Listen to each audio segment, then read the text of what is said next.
Destiny Thomas. You can use it or you can speak. Okay.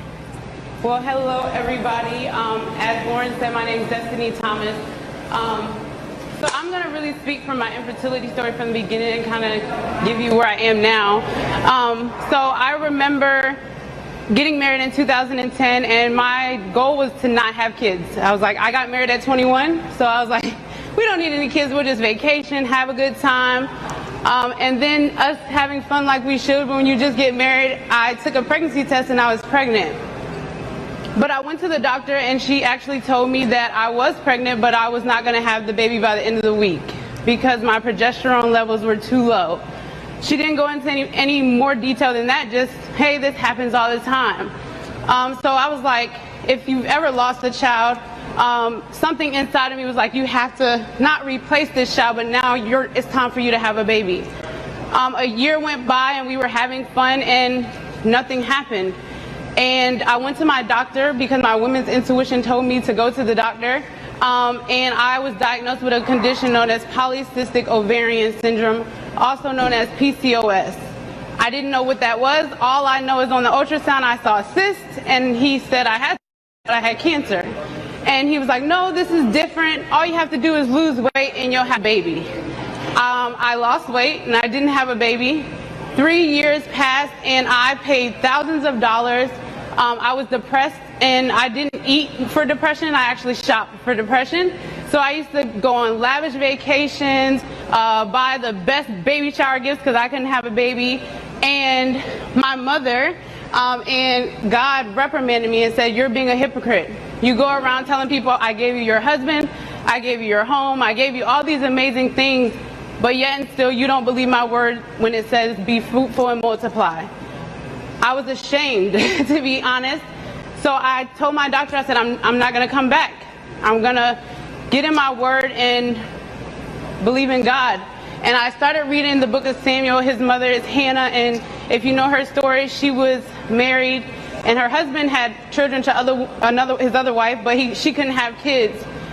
So she cried out to God in a different way, something that broke heaven. And I said, I want to try that. So I began to cry out to God and say, God, whatever it is in me that is stopping me from having a child, because I know it's not you. Your word has promised me that, then do it. And the Lord said, Destiny, every time you talk to me, what you always tell me is that you have the house, you have the car, you have the job, you have the husband. You do have those things, but more than you will give that child the materialistic things, you're going to give him your brokenness. You're going to be fearful to let him do certain things because you're still walking in fear. Because you're dealing with abandonment from your father and different things like that, you're going to be scared to let him go anywhere. You haven't really dealt with your issues quite yet. And during this time, I was depressed. I used to lock myself in the room after work. I didn't want to talk. I had gained so much weight because that comes with PCOS as well, but just with not doing anything, not working, I had gotten so big. And I just was like, okay, God, whatever you need to do in me, do it. I'm up for it. Little did I know, he wasn't going to make me not selfish. He was going to bring some other things to my attention, which is in my book, so I don't usually share it. But he revealed to me my identity. He took the broken pieces in me and he made me whole to where I love myself. Because dealing with abandonment, every time my husband left, whether it was to hang out with his friends, I'm like, is he coming back? You know, and those are real issues that I don't think a lot of us deal with or talk about. It's just, oh, she's nagging. No, there's something deeper there that you have to look at in yourself. And when God started to make me love myself again and, you know, really see the value in me, I thought I was had a sinus infection, and I went to the doctor and I was pregnant. And I got my son, who's back there, KJ.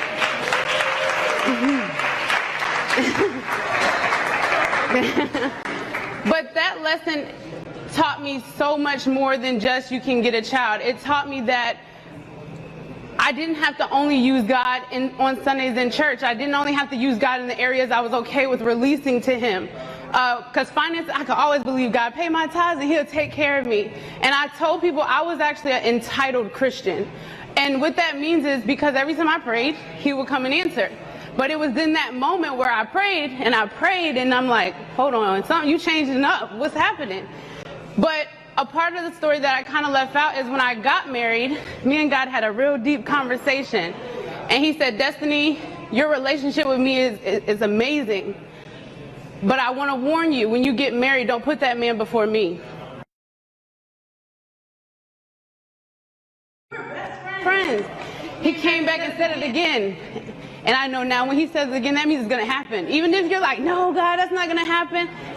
Third time, and I was confident, God, I would never do that.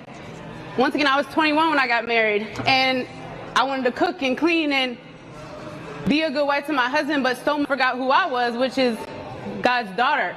You know, so I'm not going to say that's why I dealt with infertility, because as I said, I had other issues that I had to deal with too, but God warned me, but I ignored it because my husband's here in the natural and God's not, right?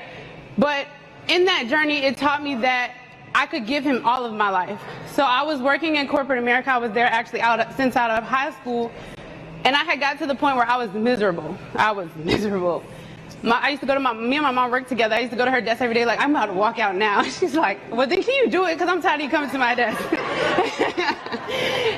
So I was miserable. But realistically, I had gotten in a lot of debt with dealing with infertility, just with shopping more than the infertility itself. And I couldn't realistically leave. But I made this plan. I said, when my son turns 5, I'm going to leave. And then I was like, you know what? Hold on. Actually, if I ask God, he can make me leave. He can make it to where I can leave quicker. But I have to believe him like I did for my baby. And that's what I did. I got to the point where I said, I'm tired of worrying. I'm tired of trying to figure stuff out on my own, and I want you to do it for me. And I went to God and I cried again, and I said, God, get me out of this job. I will do it any way you want me to, however you want me to. I'll do it today if you want me to. And he said, are you sure? And the next thing I knew, he told me to leave my job. Now I had to go tell my husband that. But my husband said, because of your relationship with God, I trust you. If you're saying he told you to do it, do it. And I was very successful at my job. I made really good money, but I was unfulfilled. I was miserable. And not only that, but at my job, they treated me as a number. So you're doing all this work, but they didn't really care. They paid you, and they felt that was their way of telling you you're doing a good job. And he told me to leave my job, and it was the hardest decision I ever made because I had lived my life for what it looked like on the outside. I was doing it to everybody on the outside. I was able to buy a house really young, do a lot of amazing things, but destiny wasn't really fulfilled. And I used to tell people, I can't realistically look my son in the eyes and say, reach for the stars, live, do whatever you want to do if I'm not doing that because of a paycheck. So I left my job in October of 2017. From there, I prayed and I was like, okay, God, what are we going to do now? You know, I could put in some applications. And he was like, no, I don't want you to do that. I want you to just go live and pray for people. And I said, what? You want me to leave my job and my income and just pray for people? I already lost enough friends when I did network marketing. They're not going to want to follow me no more.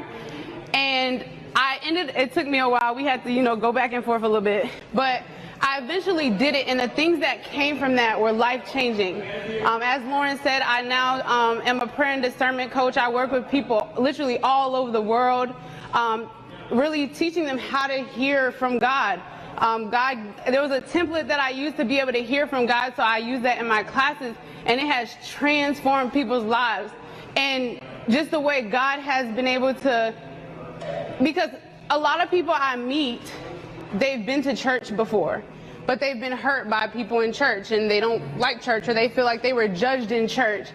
And I tell my students, and I tell people I talk to all the time, that we have gotten to a point in life where we make God the church, and he's separate from the church. It says in his word that the church is God's bride, so he can't be the church if that's his bride.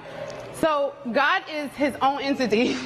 We have to spend time getting intimate with God and actually surrendering and being vulnerable with him so that he can reveal himself to us, because God doesn't need us to judge each other. He can do that on his own. Now, as a Christian, I'll tell you where I stand, but it's not my job to remind you every time I see you that you're living in sin. That's not my job. I got my own sin that I got to probably answer for too.